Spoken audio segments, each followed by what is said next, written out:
Share बाज़ार series में हम लोग आगे बात करने की कोशिश करेंगे कि आखिर ये शेयर बाज़ार लोगों को एक्साइट क्यों करता है। और एक बहुत बड़ा क्वेश्चन ये आता है कि हम लोगों ने काफ़ी डिटेल में बात की करने की कोशिश की कि ये पॉइंट्स हैं, ये मिथ्स हैं, लेकिन आखिर हम करें क्या शेयर बाज़ार में, वो स्टेप्स क्या हैं, पोर्टफोलियो बिल्डिंग के वो तरीके क्या हैं, ये जानने की कोशिश कर रहे हैं।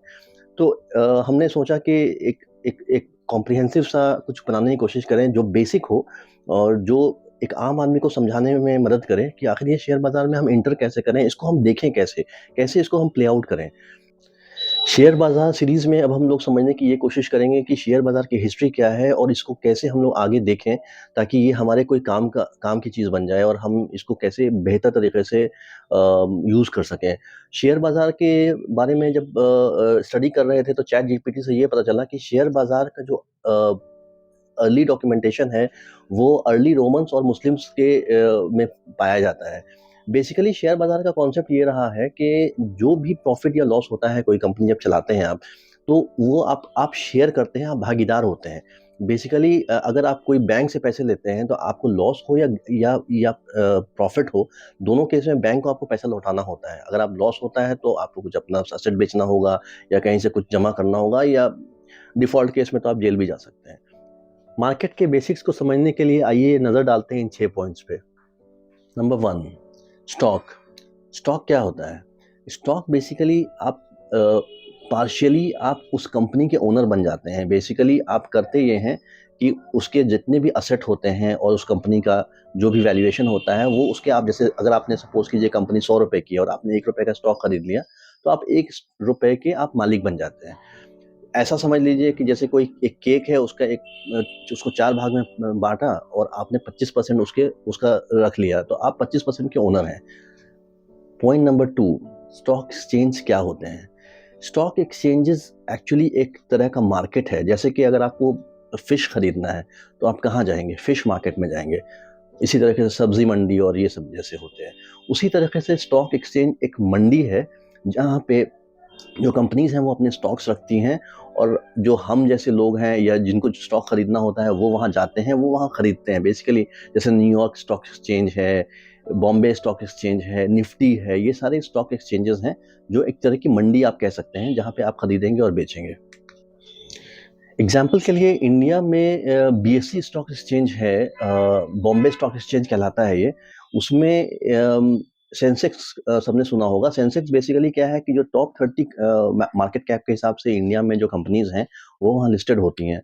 बेसिकली 1978-79 में डिवाइस किया गया कि मान लिया गया कि जितना भी मार्केट कैप है टॉप 30 कंपनीज़ का, उसका जो रेफ़रेंस पॉइंट है वो 100 है। अब वहाँ से आज की डेट में अगर आप बीएसई या सेंसेक्स को देखिएगा, तो वो अराउंड 72,000 के अराउंड चल रहा है। तो ये 100 से 72,000 चला गया। इसका मतलब ये है कि जो टॉप 30 कंपनीज़ हैं, उनकी वैल्यूएशन 100, अगर आपने ₹100 1978 में लिया होता, तो आज वो ₹72,000 हो चुके होते। तो ये एक रेफ़रेंस पॉइंट बताता है कि मार्केट की डायरेक्शन किस तरफ जा रही है और ये हेल्प करता है आपको समझने के लिए कि इकोनॉमी का जो जो ट्रैजेक्टरी है वो क्या है। सेंसेक्स जो है वो इंडिया का ओल्डेस्ट स्टॉक को एनालाइज़ करने का पैरामीटर है, इसलिए इसकी काफ़ी ज़्यादा अहमियत है और जनरली लोग जब बात करेंगे तो आप कई बार देखेंगे कि इसको सेंसेक्स का रेफ़रेंस दिया जाता है। इसका रीज़न यही है कि ये हिस्टोरिकली इसके पास सबसे ज़्यादा डेटा अवेलेबल होता है। पॉइंट नंबर 3, बुल मार्केट और बियर मार्केट क्या होता है? जब भी शेयर मार्केट में यूफ़ोरिया हो या अपट्रेंड हो, लगता हो कि अब तो सारे शेयर जो हैं ऊपर ही जा सकते हैं, नीचे जाने का तो कोई ऑप्शन नहीं है, उसको बुल मार्केट से रेफ़र किया जाता है। जब सेंटिमेंट्स नेगेटिव होने शुरू हो जाएँ, सपोज़ कहीं कहीं पर बहुत बड़ी वॉर हो जाती है और इकोनॉमी डाउन होने लगती है और शेयर मार्केट बिल्कुल गिरना शुरू हो जाते हैं, उस मार्केट को हम लोग बियर मार्केट कहते हैं, जो पेसिमिस्टिक मार्केट हम जिसको कह सकते हैं। आपको लगता है कि कोई शेयर जो है वो ऊपर जाने के तो कोई चांसेस ही नहीं है। बेसिकली ये सेंटिमेंट्स को बताता है कि आखिर क्या सेंटिमेंट्स चल रहा है मार्केट में। नंबर 4, लॉन्ग टर्म इन्वेस्टिंग किसे कहते हैं? शेयर मार्केट में एक कॉन्सेप्ट है कि एक ट्रेडिंग का कॉन्सेप्ट ये है कि आपने आज पैसे लगाए और आज ही आपने निकाल लिए 1-2% या 0.5% के प्रॉफिट पे। एक कॉन्सेप्ट ये कहता है कि आप लंबे वक्त के लिए पैसे लगाइए, जैसे कि साल, 2 साल, 5 साल, 10 साल। वॉरेन बफे जो जिनकी बहुत ज़्यादा इज़्ज़त है इन्वेस्टिंग की दुनिया में, उनका तो ये कहना है कि जब आप शेयर किसी को खरीदते हैं तो आप ज़िंदगी भर के लिए खरीदिए, उसको बेचिए मत। अब बहुत लोगों का क्वेश्चन ये है कि जब बेचना ही नहीं है तो फिर शेयर को रखने का मतलब क्या है? तो इसको एक्सप्लेन करने के लिए हम लोग एक लास्ट पॉइंट पे आएँगे, जिसमें ये हम बताएँगे कि आखिर किसी शेयर से आप कमाते कैसे हैं? तो वो कॉन्सेप्ट से यहाँ क्लियर हो जाएगा। तो बेसिकली लॉन्ग टर्म इन्वेस्टिंग का कॉन्सेप्ट ये है कि किसी कंपनी को जब आप खरीदते हैं तो आप उसके ओनर बन जाते हैं। ऐसा नहीं होता है, सपोज़ कीजिए कि कोई आप दुकान खोलते हैं, ऐसा नहीं होता है कि आप 2 दिन के बाद उससे प्रॉफ़िट ढूँढना शुरू कर देते हैं, अगर कोई प्रॉब्लम अगर आने लगी, सपोज़ कीजिए कि मार्केट बहुत डाउन है, बहुत ज़्यादा बिक्री नहीं हो रही है, तो ऐसा नहीं होता है कि आप 2 दिन के बाद सोचते हैं कि अरे चलो इसको निकाल देते हैं, इसमें तो कुछ है नहीं। जब आप दुकान खोलने जाते हैं तो आप पहले उसकी स्टडी करते हैं, सर्वे करते हैं, सिचुएशन को देखते हैं, तो हो सकता है कि जो ब्रेक इवन आने में कुछ टाइम लगे, 1 साल, 2 साल भी लग सकता है। तो यही चीज़ एग्ज़ैक्टली स्टॉक मार्केट में भी हो रही है। आप कहीं न कहीं उस बिज़नेस के एक एक पार्टनर बन रहे हैं, तो इस तरीके से सोचना कि पैसे लगाया और स्विंग में वापस ले लिया, तो वो एक्चुअली स्टॉक मार्केट में इन्वेस्टिंग नहीं है। वो कहीं न कहीं एक सट्टेबाज़ी है, जिसको लोग कन्फ्यूज़ करते हैं सट्टेबाज़ी और इन्वेस्टिंग से। तो इन एक बहुत इम्पोर्टेंट कॉन्सेप्ट ये है कि जब लॉन्ग टर्म आप इन्वेस्टिंग करते हैं, तभी आपके पैसे कंपाउंड होते हैं। कंपाउंडिंग के कॉन्सेप्ट को समझने के लिए आप ऐसे समझिए कि अगर आप 25% का रिटर्न एनुअली अगर आप ले लेते हैं, तो अगर आपने 1 लाख रुपए मार्केट में लगाए, तो 10 साल के बाद वो 10 गुना हो जाता है। यानी कि 10 लाख रुपए हो जाते हैं, जिसकी कोई वैल्यू नहीं है। 10 लाख रुपए आज की डेट में अगर आप देखिएगा तो आप इससे कुछ ज़्यादा कुछ एक घर भी नहीं खरीद सकते छोटा-सा। यही चीज़ अगर आप 10 साल और करते हैं, जो 10 लाख आपके बन गए हैं, आप 10 साल और आगे चलते हैं, तो फिर से वो 10 गुना होता है, यानी कि वो 1 करोड़ बन जाता है। तो आप जस्ट इमेजिन कीजिए कि अगर आप 25% के रेट से 1 लाख डालते हैं, तो वो 100 गुना हो जाता है 20 साल के बाद, और 30 साल के बाद वो 1000 गुना हो जाता है। मतलब वो 1 करोड़ जो है, वो अब 10 करोड़ बन जाते हैं 30 साल के बाद। तो अगर कोई यंगस्टर है, अगर वो इसकी को कंपाउंडिंग को समझ ले, तो वेल्थ क्रिएशन कोई बहुत बड़ी प्रॉब्लम नहीं है। उसके लिए बहुत बड़ा इश्यू नहीं है कि वो नहीं कर सकता है। प्रॉब्लम ये हो जाती है कि हम लोग लंबा सोचने के लिए तैयार नहीं होते हैं, और ये सोसाइटी में ऐसी कोई पढ़ाई नहीं होती है जनरली, जो इस तरफ आपको इंक्लिनेशन कराए। क्योंकि जब आप न्यूज़ में सुनते हैं तब जनरली क्या होता है कि हर दिन शेयर मार्केट ऊपर-नीचे हो रहे हैं और आपका एक्साइटमेंट हो रहा है और आप बेच रहे हैं 5% प्रॉफ़िट, 10% प्रॉफ़िट पे, तो वो जो 1000 गुना वाली बात हमने की, वो आप कभी अचीव नहीं कर पाएँगे उस तरीके से। इसलिए बहुत ज़रूरी है, बार-बार हम कह रहे हैं कि पोर्टफ़ोलियो बिल्डिंग पे अगर हम ध्यान दें, यंगस्टर्स ध्यान दें, तो ये बहुत ही ईज़िली अचीवेबल है और ये पॉसिबल है। पॉइंट नंबर 5, मार्केट कैपिटलाइज़ेशन क्या होता है?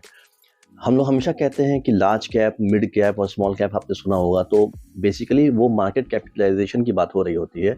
तो मार्केट कैपिटलाइज़ेशन का मतलब ये है कि साइज़ कंपनी की क्या है, साइज़ छोटी है, बड़ी है। जैसे कि सपोज़ कीजिए कि कोई शेयर का जो प्राइस है वो ₹10 है, और कंपनी ने 10 शेयर जो हैं वो दे रखे हैं कि पब्लिक ले सकती है।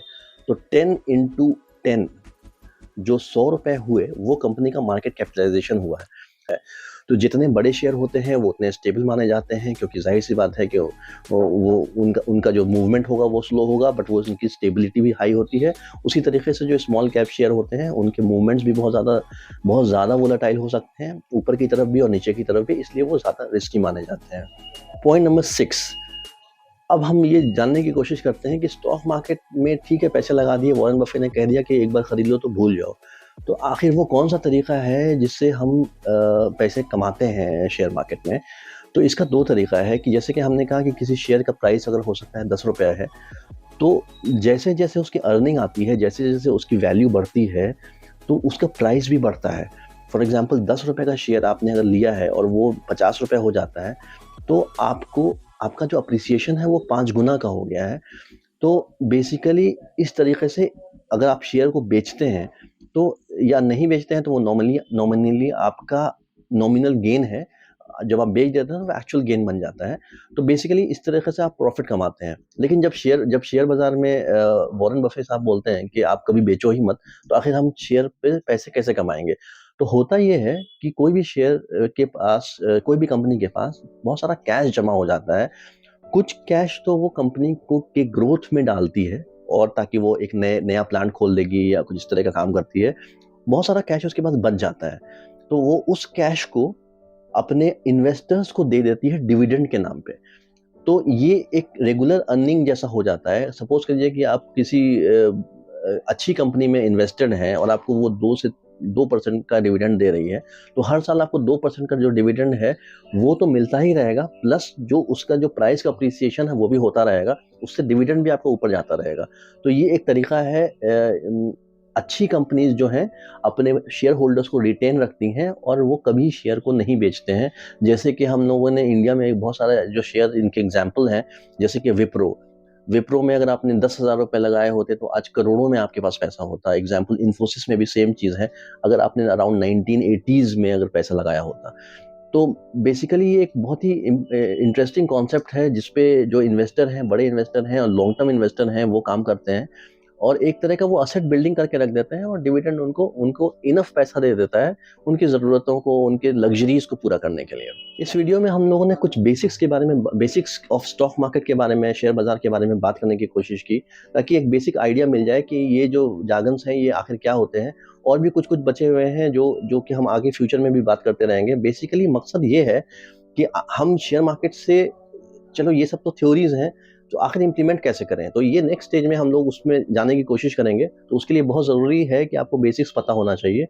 तो हम लोगों ने जो बात की इस वीडियो में, स्टॉक क्या है, स्टॉक एक्सचेंजेस क्या हैं, बुल और बियर मार्केट क्या है, number 4 meaning of long term investing क्या होती है, पांचवा मार्केट कैपिटलाइजेशन क्या है, और छठा जो है वो है कि आखिर पैसे हम शेयर मार्केट से कमाएं कैसे। अल्टीमेट एम तो ये है कि आपको पैसे बनने चाहिए शेयर मार्केट से। शेयर मार्केट आप देखने के लिए नहीं आए हैं, पैसे बनाने के लिए आए हैं। तो ये एक बहुत इंपॉर्टेंट कॉन्सेप्ट है। तो उम्मीद है कि इससे हेल्प मिलेगा और कुछ कुछ हम लोगों की नॉलेज में ग्रोथ होगा, और इसको एक्चुअल में इम्प्लीमेंट कैसे करना है, इम्पॉर्टेंट ये है। जानना इम्पॉर्टेंट है, लेकिन उसको इम्प्लीमेंटेशन उसका उतना ही ज़्यादा इम्पॉर्टेंट है। आपको क्रिकेट की बहुत सारी टेक्निक्स पता है, बट आप जब फील्ड में जाते हैं तो सब फ्लॉप हो जाती है, तो कोई कोई खास मतलब नहीं रह जाता है आपकी टेक्निकलिटीज़ का। खुश रहिए, मुस्कुराते रहिए और देखते रहिए वॉइस ऑफ कटॉनवे।